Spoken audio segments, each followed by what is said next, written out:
Welcome, everybody. This is Starting Out Bright, and I am Noreen Savage.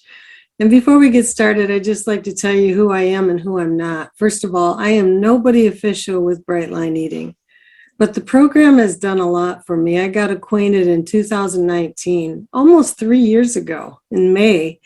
My friend Lori posted on her Facebook page, and she lost 57 pounds in 1 year and said if anybody was interested to just give her a holler. So my fingers flew over to Messenger and I proceeded to learn from Lori how she lost the 57 pounds. She didn't read the book, actually, I have to say that. It was a program, Bright Line Eating, by Dr. Susan Pierce Thompson, a book that featured 4 bright lines that you don't cross: no sugar, no flour, 3 meals a day, weighed and measured portions. And when Lori told me all that, I thought there's absolutely no way I can do that. That's not going to happen. But, you know, I really like you, Lori. Let's go out for lunch, and proceeded to tell me more about the program. And by the end of our conversation, she convinced me that to get the book and to jump into the private Facebook group called We Eat Bright with Lines.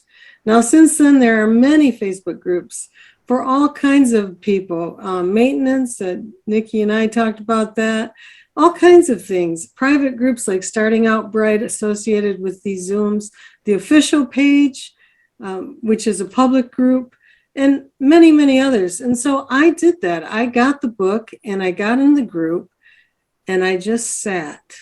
And for 2 months, I realized where I was. I was in a lot of pain.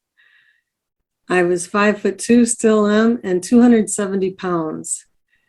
My feet were swollen for most of a year. My knee was in excruciating pain, back pain, sleep apnea, snoring. Many times I went to bed wondering if I would wake up. And all of this sunk in together with being in the group and watching people lose weight, like a lot of weight, not just 5 or 10, but 50, 100, 150 pounds. And I felt hope for the first time in a long time. And I promised myself that if I lasted 1 year doing this program, I would do what my friend Lori did. I would post on my private Facebook page and I would help anybody I could. I'm a Christian, and that time came up and I was getting ready to post and I felt God say, Noreen, you can do more than that. You could connect people. It was now the time of Zooms in July 2020. And so the idea was to just ask people if they'd tell their story. And one by one, I've been so amazed that people have said, yes, I will tell my story because I want to help people too. And that's how I got to know Nikki and Chase. I saw their story on the Bright Line Eating official page on January 25th. And I'm going to ask Nikki and Chase to tell you the rest. I started out with a little bit about my story, but welcome Nikki and Chase. And how do you say your last name? Gerow? Gerow, yep. Okay. And welcome, and thank you for saying yes. You have such an incredible story, but I want you to be the ones telling it. So if you could just take us back as far as you want to go. I don't know who wants to start first or if anyone's speaking for the other, but how did you come to get into Bright Line Eating? And take us back as far as you want. Okay, sure thing. Thank you for having me. Thanks everyone for being here. I'll kind of start like 10 years before now, and then we'll kind of back up a little bit back into that after. So I'm a recovering drug addict. I used for 8 years. I became like homeless, unemployable, lost relationships with my family, and in January of 2012, I got clean, and I started rebuilding my life. And this past January, I just celebrated 10 years clean and sober. But in the beginning, it was learning like how to take care of myself again, and building a strong foundation. And I was actually pregnant with my son at the time, learning to take care of myself so that I could learn to take care of him. And my recovery journey has been very much about becoming the best version of myself, a little bit at a time. When I had 2 years clean, I made the decision to quit smoking cigarettes. It was an obsessive thing for me where I would, just like the drugs and the alcohol, it was constantly thinking about when I could go outside to smoke my next cigarette, because I didn't smoke in the house with my kids. But, I could be in a meeting, I could be at work, I could be like playing with my son on the ground, and, and I'd be thinking in the back of my head, like, when can I get outside to like go have a cigarette, right? And so I quit smoking. And then there's just been a lot of other things like with my health. I have never been a runner, and I decided that I was going to sign up for a 10K, and I was going to apply the principles of recovery to that. And when I first started running, I couldn't run for 30 seconds, and I was over 200 pounds. And I followed some of the sayings that they say in recovery, is like, don't give up 5 minutes before the miracle, trust the process, things like that. And I kept showing up. And they just say, like, keep coming back, keep showing up. And that's what I would do. I would show up to the gym, and I would just keep at it. And some weight along with, I just like tracking calories and stuff like that. I lost like 40 pounds. I ran this 10K. I ran it the whole way through. I'll never do it again. But recovery has taught me that nothing is impossible. And so, but since I had quit smoking, the weight just piled on. I traded one addiction for another. And so, after I quit smoking, I probably gained like 30 or 40 pounds. And the thing that started in the back of my head, that insanity, was the stuff with the food. Like, and especially people in recovery, like, we'll go to like meetings, and when we get done with meetings, like we go out to eat, or we go to get, we go to certain places and have coffee where there's, desserts and things like that. And so, it's very much a part of like the recovery scene, is like food, or people bringing snacks and things to meetings to share. And so that was my thing. And the last 8 years, it's been an up and down battle of taking weight off, putting it back on, taking it up, putting it back on, trying different programs, the guilt and shame cycle of, doing really well for a while, but then falling off and getting the weight back. And so I was in a meeting in a 12-step group for my drug addiction, and somebody had mentioned to me before, like not in a meeting, that maybe I should try another 12-step meeting for my food addiction, like I did my drug addiction. And anyway, somebody talked about it in a meeting, and I thought, what, maybe I could try that out.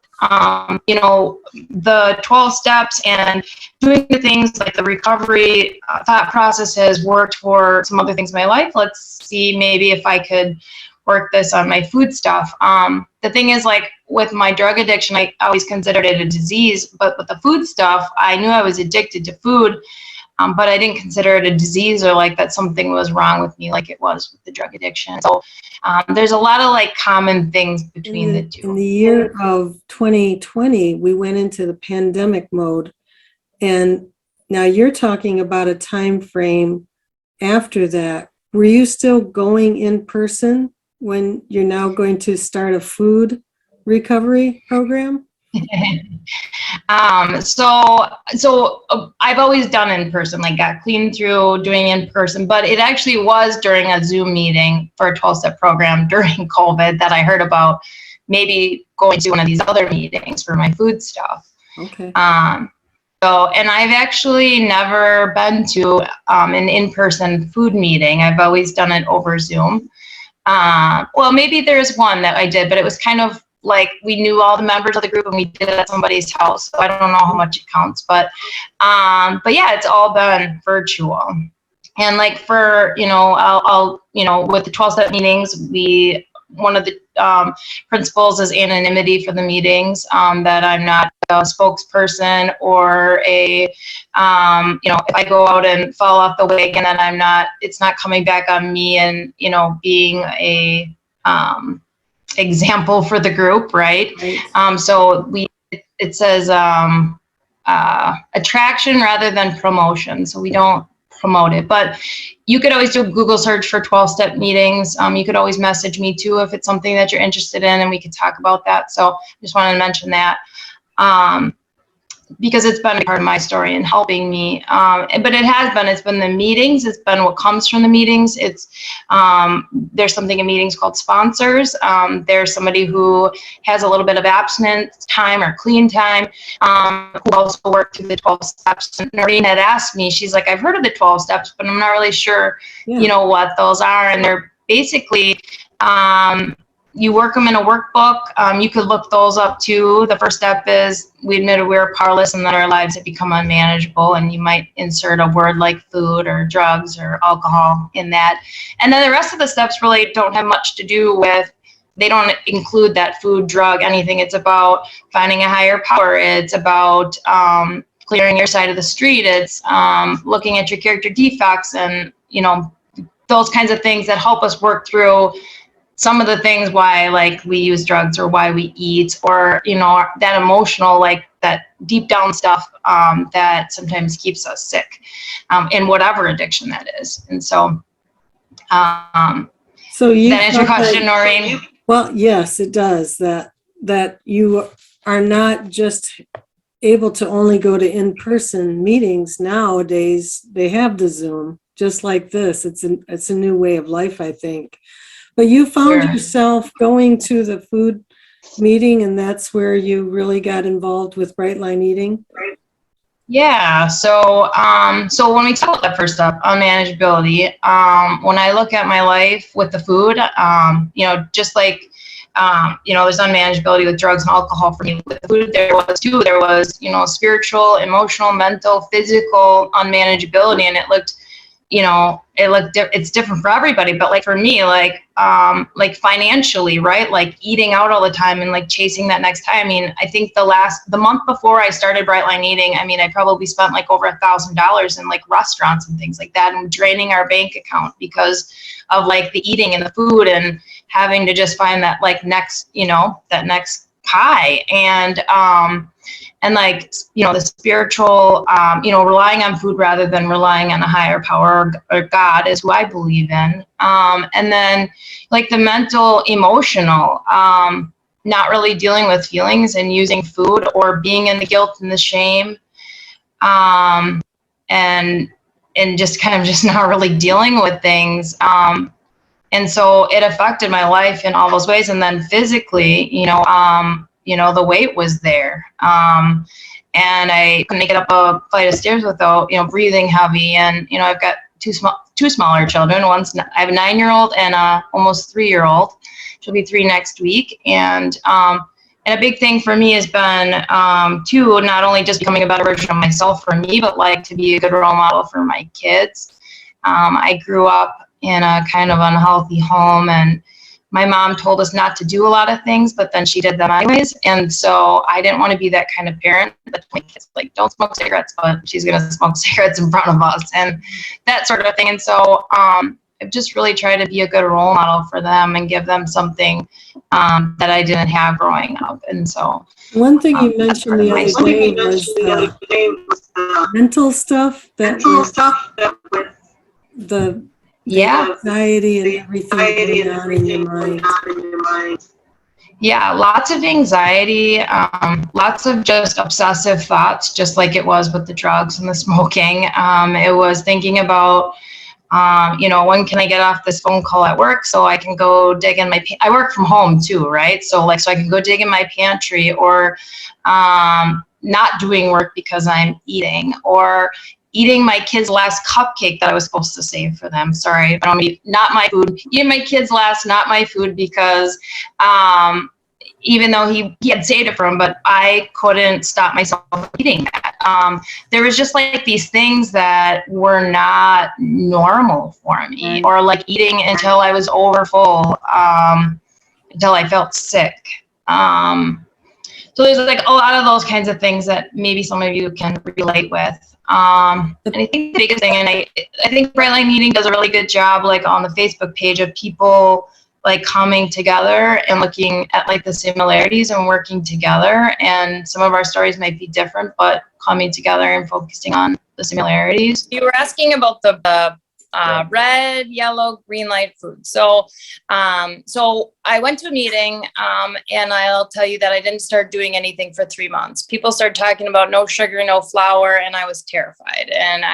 But I was given hope at that first meeting, because I was told that I don't eat like a normal person, or they don't eat like a normal people, and that it's a disease. And something clicked, and I remember crying at my first meeting, because I realized that there were other people that were staying abstinent from certain foods, and that they were, they were living that way. And so, but one of the things that I talked about was making a list of foods.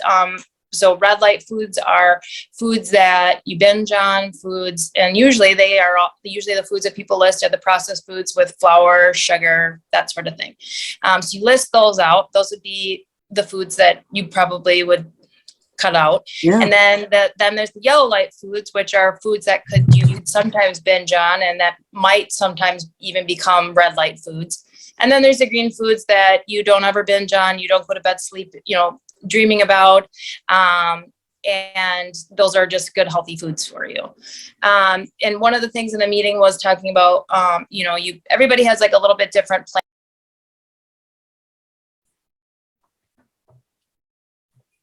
You're on mute. Sorry. Thank you. It's my husband. Anyways, so you're next, Chase. He'll get the talking in a minute here. So it started by me starting it. So Chase has a little bit different story, but he benefits from all the things that Bright Line Eating is. So everybody has a different plan of eating. So everybody kind of chooses what their plan of eating is. I got a sponsor after 3 months and was willing to do some work and willing to give up some things, even though I was terrified. And I didn't know if I could do it. And so the plan that my sponsor did was Bright Line Eating. And so she introduced me to it, and she told me about these bright lines. And I was like, wow, like that makes so much sense. Like I need something where I can say, you know what, I'm not eating this, or have like rules I could follow. Because like with the drugs and the cigarettes, I could just stop eating or stop with those, right? Like be completely abstinent. With the food I still needed to eat, but it never occurred to me to cut out like the addictive foods.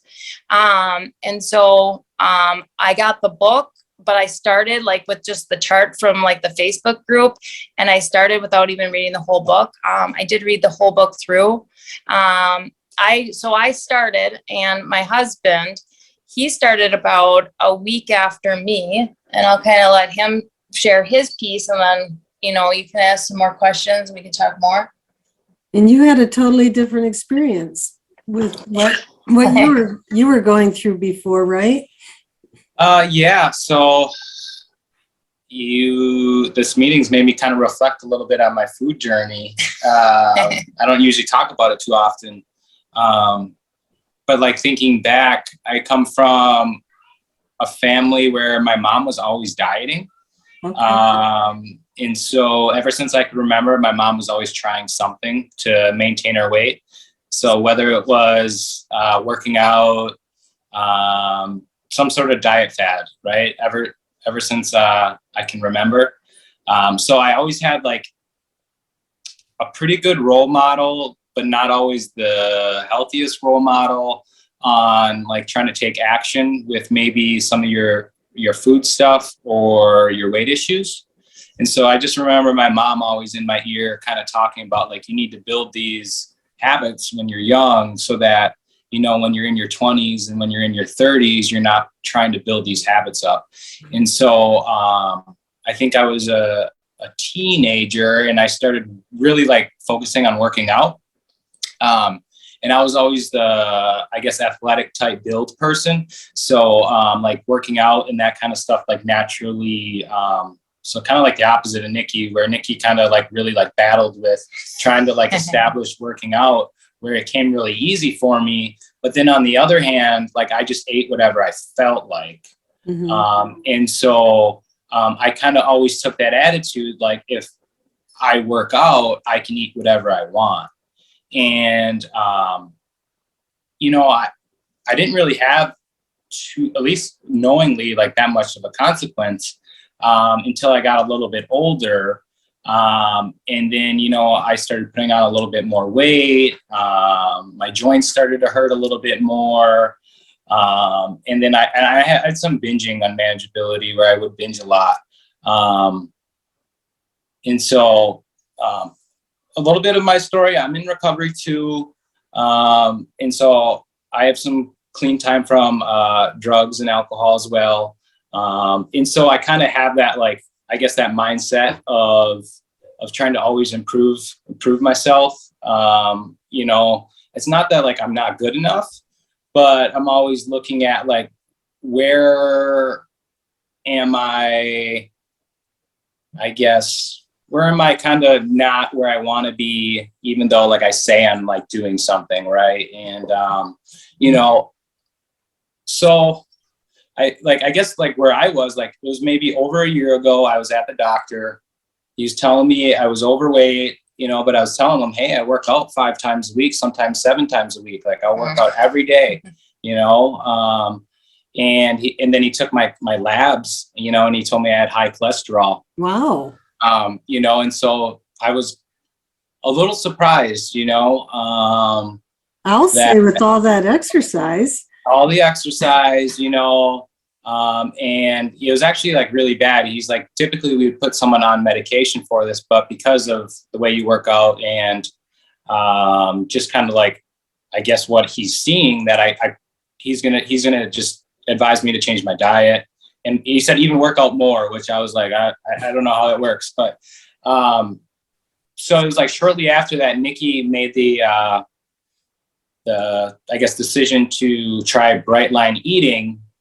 And at first I didn't really want to do it. Well, she didn't really ask me to do it at all. So I was like, whatever, you know, like go ahead. I've always wanted to drop sugar, I would say, you know. And then so as Nikki was reading the book, she was kind of letting me in a little bit more and more of what she was learning. You know, and then I think it was maybe a week later, we were making dinner together, and it was like, we made the kids something, we made myself something, and we made herself something. Like we all were making different meals, and like, it can be really stressful at dinner time in this house. So I was like, you know what? Like, I'm going to just try out this bright line thing. I have high cholesterol. I've always wanted to not have sugar and flour. I just never did it. And I don't want to make 3 different meals going forward. Wow. So you kind of got on following Nikki's example, but all this kind of, you did some self-reflecting, and you had those that medical appointment, which really helped because you had, you know, facts and figures in front of you that you needed to do something with the cholesterol. Here you're working out so much. Wow. That's really amazing. Well, it was funny because I was reading the Bright Line Eating book, and Susan talks about a little bit like you can be like someone who works out a lot, and like this can fit for you. So it made me take the susceptibility test, and I think Nikki told me she like got like a 10 plus or something. You can get something like that where you go like way off the chain. But like I still got like a 7. And I thought, I was like, oh, okay. So I got some stuff to work on, you know? And so I don't know, my like logical thinking was if I really didn't have a food issue or have like some sort of body image issue, like I probably could have gotten like a 2, maybe, you know, like I should have been on the other end.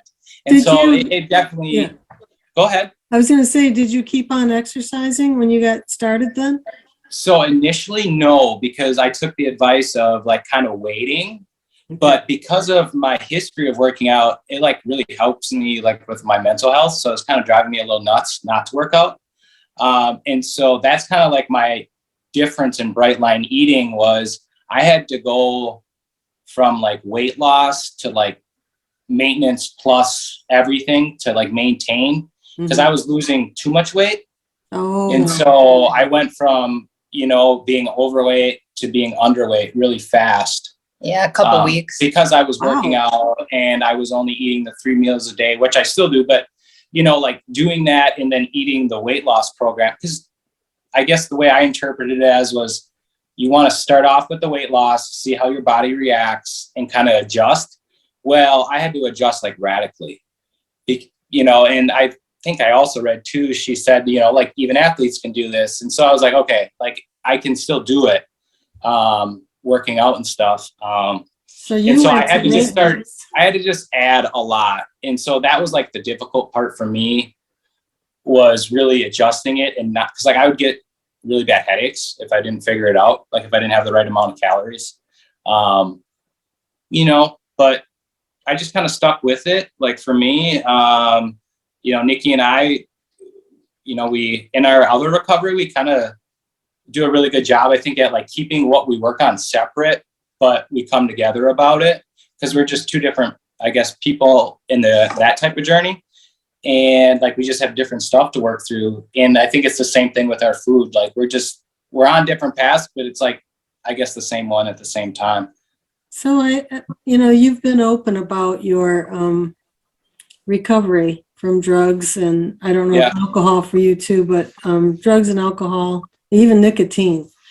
And when we talked the other day, Nikki, you were saying how, and I think you said a little bit tonight, that one can go to the next, So when you introduced just abstaining from sugar and flour, did that put this willpower gap on you for other things that were in your past? I mean, did it bring back any of all that bad stuff, from before? You know what I mean? It's just that there's a lot of taxing on you. Yeah. For me anyway, when I went through my detox of sugar and flour, I wasn't the most pleasant person in the world.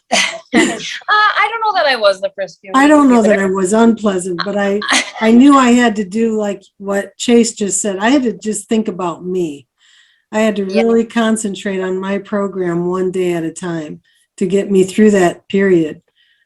Yeah. I mean, I feel like, like I'd given up a lot of things. I also, almost 2 years ago, I gave up caffeine too, because even though I drink a whole pot of decaf still a day, I still get decaf, drink decaf lattes, things like that. But I'd given up like caffeine. I mean, really, there wasn't any, there wasn't much else that I, had to give up. And I remember, I think it was 3 days in that I had like the worst, like I have bad anxiety issues, right? And I've had them since before I got clean, and I used to be on medication for them, but it was not a good medication for me. So I deal with it and I try to manage it in different ways. And I had this major panic attack, and like 3 days in, and I remember sticking to plan, and I was like, if I can get through that and still eat my like committed meal and get through that, like I can get through this. And 3 days after I started,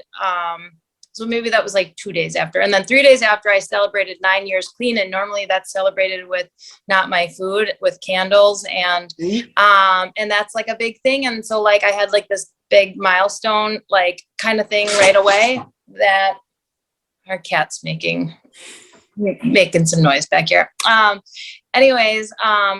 like had to deal with like some of those things that we run into on Bright Lane Eating, where we have to choose something different and start to do, new celebrations or new routines, and new ways to reward ourselves and stuff like that. It really was like, a day at a time. And, sometimes I would, just be like, I just need to get through just to breakfast the next morning. Like if I can do that and just like stick with this till breakfast the next morning, because I look forward to breakfast, most of us do. I could get through that, and like a day at a time, like they just all start to link together. And I have to say, so in the beginning of the year, our church would always do like a fast, and most people would, do like a food fast. And that was never something that I was going to do. And I wouldn't even think about giving up. Like some people would just give up like sugar or Facebook. Like I did the easier, like softer way. Like I'd give up Facebook, social media, whatever. Chase actually did a Daniel fast, which is kind of similar to bright line eating. And he did that for 21 days. I think he did that 2 years in a row. He was able to do it. And those were like the things that boggled my mind. Like he could do this, but I couldn't, or he could. And he was only a little overweight. You wouldn't even have thought he was overweight just by the BMI. He had maybe like 15 pounds to lose. It was still, it's still a wonderful thing that he's lost the weight, and it's a big accomplishment that he's been doing this as, pretty much as long as I have. But he didn't have substantial weight to lose. So when we say that he lost it in a couple weeks and then some, it just happened really fast for him. But what was I just saying? I lost track here. So let me go to, you now started going together. You've got Chase is already on maintenance in like 2 weeks. It took you almost a year, right? 6 months. So now you're on maintenance.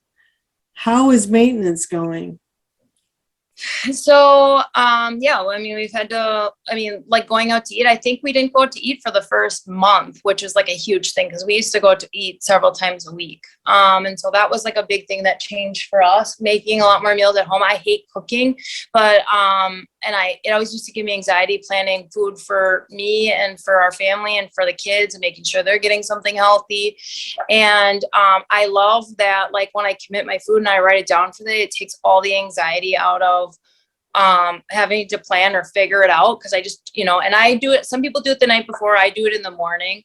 I usually have the same breakfast every morning, or every other day it switches every other day to the same thing. But, so having that like is a big help. But maintenance now, so I was, very strict, very rigid for the first like 9 months. And then, so 6 months in, I lost just under 50 pounds, and was where I wanted to be with my weight. And then, 3 months later in, I started, doing some of these small things, like not sugar, not flour, but maybe grabbing something off my kid's plate that's compliant and eating one of that. And then, and I remember feeling like that guilt, shame stuff, I don't like the way that this feels. I don't want to do that again. But then, I've just had periods, especially like during the winter. I live in Wisconsin. It's cold. Noreen lives in Michigan. A lot of these northern folks get it, that it's hard in the winter. It's cold. You don't get outside as much. There's not as much light. I work a desk job, so I'm sitting a lot. And so in the winter months, I, became a little bit like complacent with things and letting things slide. And for anybody, like, I just always say, like, I've seen it in a bright line, in the group saying, it's easier to do this 100% of the time than 99% of the time. And it totally is. Like, it's easier for me to just do, like, follow the lines exactly all the time than to do like a little bit of snacking here, or, comply foods here, and trying to get back on track, because there's been weeks where I've been off track with like doing some snacking in between and not being able to get a hold of it until like I've just come to my sponsor, who I commit my food to every day, and saying, you know what, I need to put my foot down and I'm not doing this. And like, I recently had and I actually kind of like realized it when I was talking to Noreen the other night, and then I talked to my sponsor about it, and Noreen actually had put up those, that slideshow of PHEW, which is like, food, like, and those questions, is it, am I eating a food? Is there peace? Is it healthy? Is it escalating? And is it affecting my weight? Well, there's a certain, starchy food that is considered a grain that that's compliant, but it's not something that we should have all the time. And I used to have I would go on Fridays with my lunch, because I get a grain at lunch, and I would have this with my lunch, and I'd say it's just on Fridays. And so I did that for a while, but then all of a sudden it started being a couple times a week, and then I'm buying them and keeping them in my freezer and cooking them at home, and not just going out and getting them. And so for me, it was like starting to affect my peace. It's not the healthiest choice. There's other healthier choices for grains. It was escalating, right? And then affected my weight. And so that's something that this past week I just talked to my sponsor about, and we kind of came up with, a little bit of a plan. And Noreen, you had posted the slide, and we had talked about that secrets keep us sick. And it's those things, those little things that we let slip or start letting slide, but that we don't talk about, that, brings us back to our knees and brings us to a place where we might, go on an all-out binge. So for me, this last little over a year, I've not crossed the lines of flour and sugar. Those have been the absolute lines that I've kept. There have been, a little bit of variance with, snacking and eating outside my mealtime, that kind of thing, or quantities. Right. And I've actually, be with the French fries and with, with summer, I was in maintenance and I had gotten to a place where I plateaued, but now I'm eating that same amount of food and it's now winter time where I'm not as active. And, and I've put on maybe like 5 to 8 pounds and I'm not super comfortable, but I've had to readjust my weight range and my expectations right now and just learn some acceptance. And, with some of that stuff that I had to overcome with like the snacking, I've had to just stick on maintenance and not try to take things away and try to lose the weight when I'm not in a stable place. So my goal is like when it starts to warm up and it starts to be lighter out that, I can get back to, we always go for walks after dinner with our family and we go to the park and, we're really active people, but it just hasn't been that way in the last couple months. And I think you have little ones that you can get outside with, when it starts warming up, and it's coming. It was sun shining today. I can't help but talk about a vlog that Susan did. Just for those who may have not heard it, while you're talking about that power of going back to snacking, I had a problem for a while. This is maybe a year ago, and I'm not sure when Susan's blog came out, but it changed my life. And it's called intermittent reinforcement. So in the vlog, she talks about this principle that if you eat something that is off plan, your brain starts going back for it. And it's the idea is that if you're like strict with your lines, if you go off a little bit once in a while, your brain just keeps going, well, you can just have one more. And then it just escalates to how many times that little voice is coming in. The picture in my mind is of a needy child at the grocery store. Mommy, can I please have that? As you're checking out. And after a while, if you do give in, next time it's coming the same way. She knows how it works. You keep crying long enough, you're going to get it. And so that just really stopped me in my tracks and has helped so much. So for anybody who's interested, that is intermittent reinforcement, that vlog. Another thing I think that it really hit home, and I don't want to pass this by either for someone who's brand new with Bright Line Eating. When I asked you about the science that really stuck in your mind, there was one thing that came right up right away. Can you talk about that? Yeah. So the book like blew my mind. I mean, I have to say that too, right? Like the science behind it, and then tied with like going to meetings, connecting with the higher power, working with a sponsor, working steps, and having like all these things. Cause it hasn't just been one thing. The Bright Line Eating has been the physical part for me. Cause I needed a plan. Like that was the missing puzzle piece for me, was a plan of eating. And so having the science behind it and me realizing, oh, well, that's why it works the way that it does. This is why I can't have artificial sweeteners and those kinds of things, even though it's 0 calories or whatever. Right.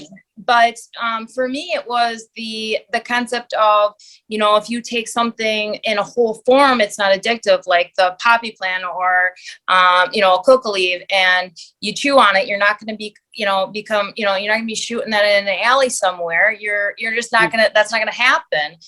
But if you grind it down into its purest form, and that's when it becomes heroin. That's when it becomes cocaine.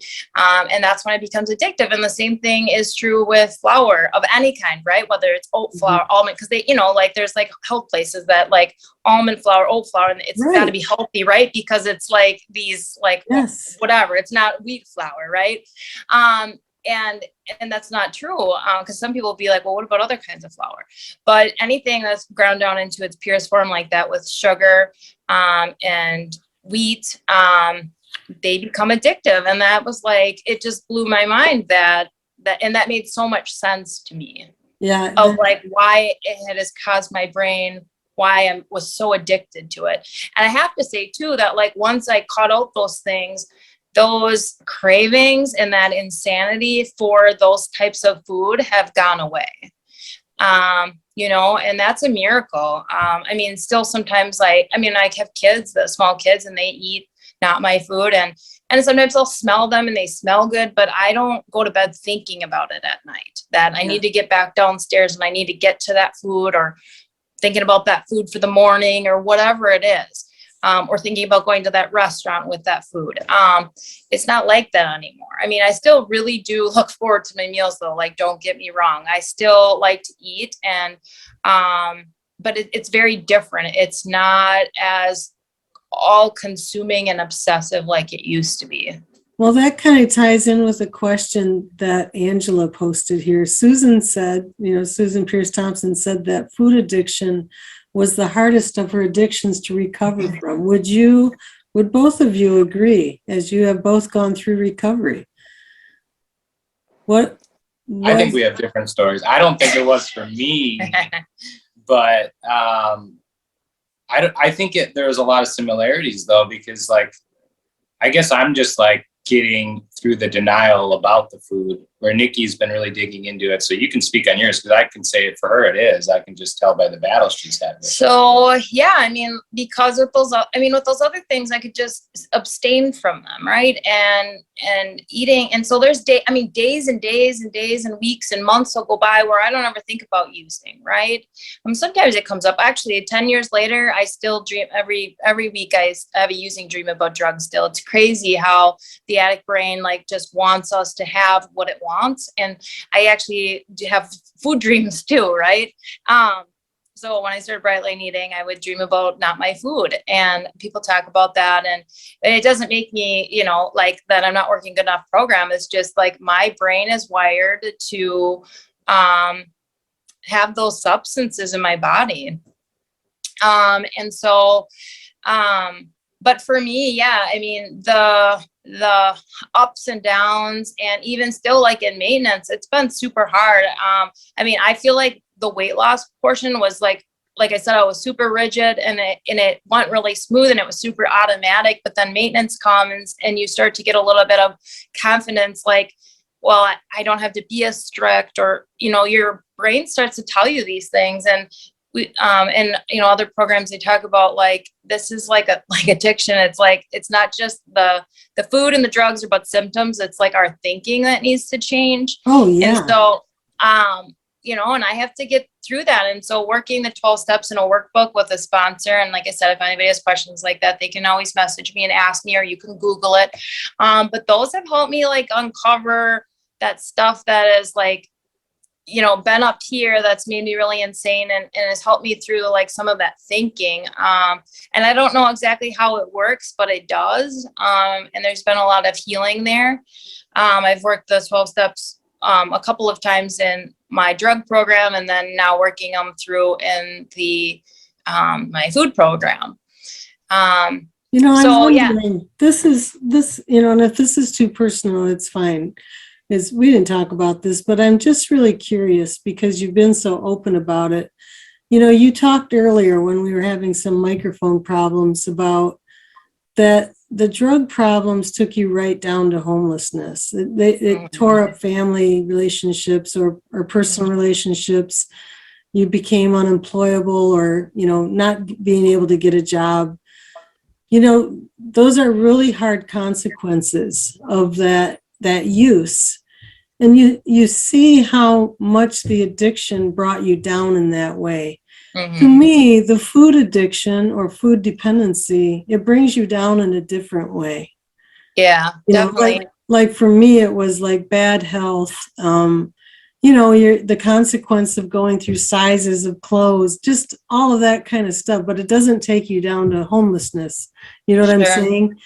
So I guess my question is this: with those memories in mind, like such a drastic thing, do you feel like that strength from knowing where you were with the drugs, and then now knowing where you were with the brain craziness, just this anxiety and everything, is that sustainable to you? Like, just thinking about going back there, I'm not going to do it anymore? Is that enough? Or do you really feel like working these 12 steps, working the workbook, having a sponsor, that is going to be your life, that is how you have to stay?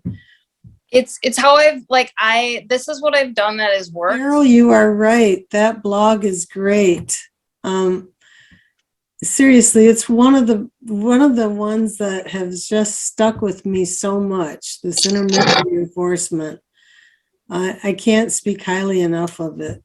When I got that concept, I realized that I can do this if I can just stay off the bites, licks, and tastes. Sorry. Okay. I had a really good answer for what you were saying. Sorry, Good. something was coming through on my phone and I couldn't stop it. So it's very different, right? The two, like, you know, the places it brought me. And what was the last question you just asked me? Like, well, I mean, this is not just like wishful thinking. I'm going to get through tomorrow. Oh, I remember. It's really like you have things in place for you personally. You have your sponsor. You commit your food. I mean, you're doing these things. You're doing work for this.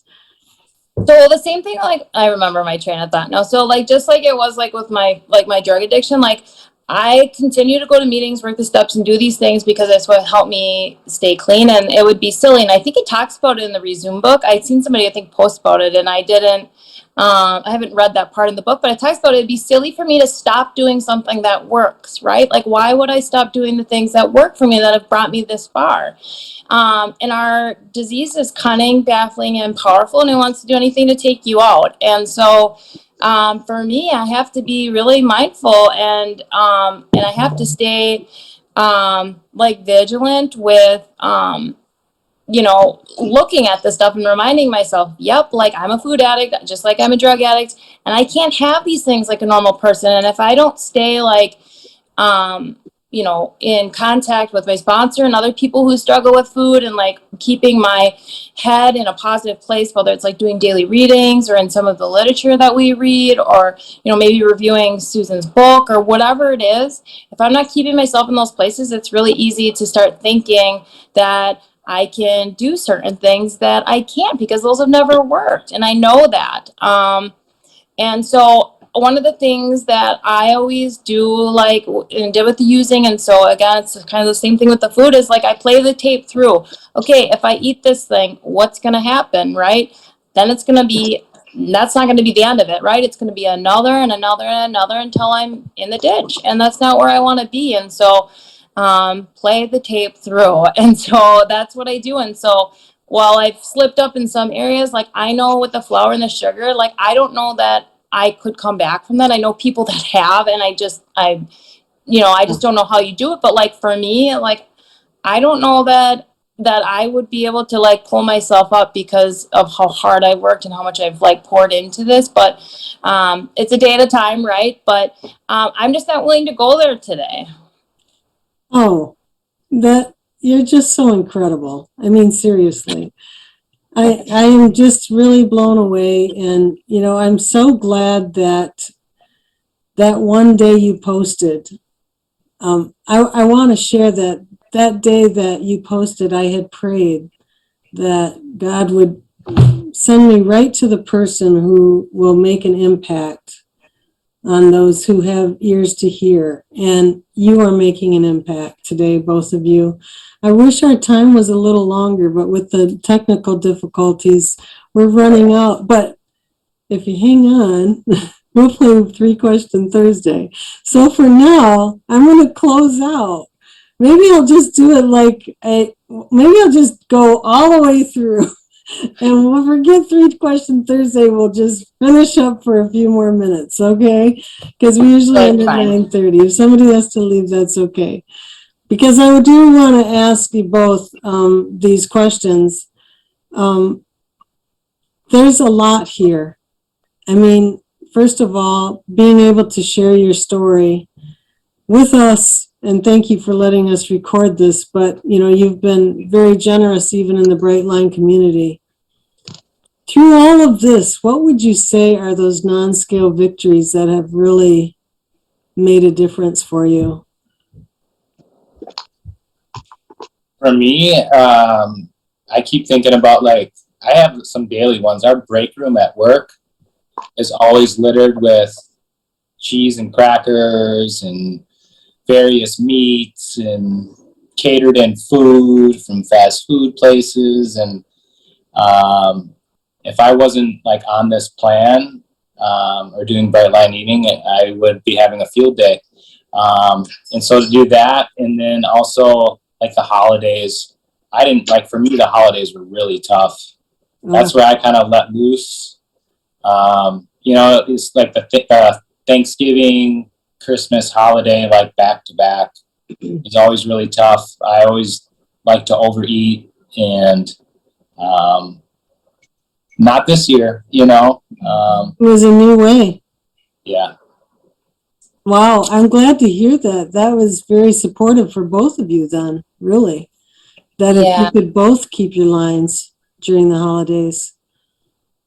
Yeah, I think, for us, and it's like with Chase and I, and even with our kids, it helps us focus like more on each other and like less on food. Like when we went in April, we went to Madison and we had celebrated our anniversary, and there's like a street like that's like downtown State Street, and there's shops and there's food, and it just smelled, and like we were able to like do things together, and it wasn't about like finding like this next thing and like trying to find like the best of this and the best of that. Like we usually hit up like coffee shops and bookstores, and usually then we end like the night with like a really nice like dinner or something somewhere that we look forward to. And it's less about the food and it's more about the time that we spend with each other. And I find that I'm able to be more present with my kids and with just other people in general, because I'm not focusing so much on the food and getting back up, like when, like at a potluck or something, right? Like at church, I'm not worried about like going up and getting more food and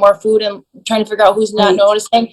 I'm like having conversations with the people around me. And I usually, like when they have potlucks at church, they do them once a month. I bring my own, and I bring my own food. Sometimes Chase will bring his own. Sometimes he'll eat a little bit of like compliant foods up there or whatever, but we have conversations with people, and it's, I'm able to have better relationships with people because I'm not so much like inside about my stuff. Wow, that's just really hitting it for me. I remember a year ago, I was at a wedding, and after the wedding, my daughter said, "Mom, it's just so amazing. You're present today." I'm like, "What?"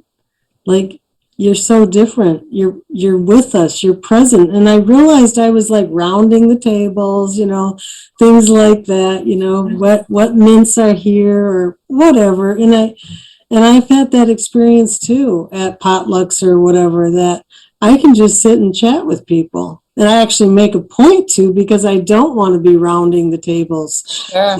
So I got to ask you one food question, because with Chase on like what, 15 ads or something for maintenance, I bet with all that running, you probably got like a plate full of food. What are some of your favorites that you're doing these days? What is on your rotation for food? I know you don't like to cook a lot, but I know that you have some favorites. So we do like a chili, like a vegetable chili, and then we add in just the beans and then the meat separate. We do that often.